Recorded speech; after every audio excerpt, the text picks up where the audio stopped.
স্থানীয় সময় শনিবার রাতে রুশ নিয়ন্ত্রিত দোনেস্ক শহরের সিগমা শপিং সেন্টারে ভয়াবহ ড্রোন হামলা চালায় ইউক্রেন।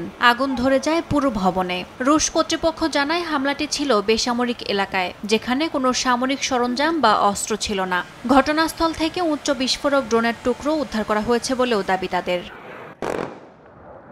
এদিকে গেল ২৪ ঘণ্টায় ৭২টি ইউক্রেনীয় ড্রোন ভূপাতিত করার দাবি রাশিয়ার প্রতিরক্ষা মন্ত্রণালয়ের। এসব অভিযানে ১,০০০-এরও বেশি ইউক্রেনীয় সেনা হতাহত হয়েছে বলেও দাবি রুশ বাহিনীর। হামলার পেছনে যুক্তরাষ্ট্রের গোয়েন্দা সহায়তা রয়েছে বলে অভিযোগ করেছে ক্রেমলিন।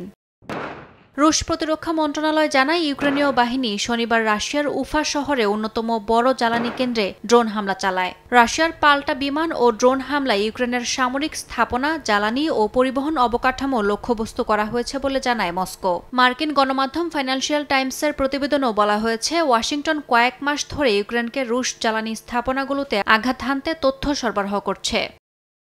এদিকে হামলা পাল্টা হামলার মধ্যেই মার্কিন প্রেসিডেন্ট ডোনাল্ড ট্রাম্পের সঙ্গে ফের ফোনালাপ হয়েছে ইউক্রেনের প্রেসিডেন্ট ভলোদিমির জেলেনস্কির। যুক্তরাষ্ট্রের সহায়তায় আকাশ প্রতিরক্ষা ও দীর্ঘপাল্লার অস্ত্র সক্ষমতা বাড়াতে কাজ চলছে বলে জানান তিনি। ইয়াসমিন অনন্যা, সময় সংবাদ।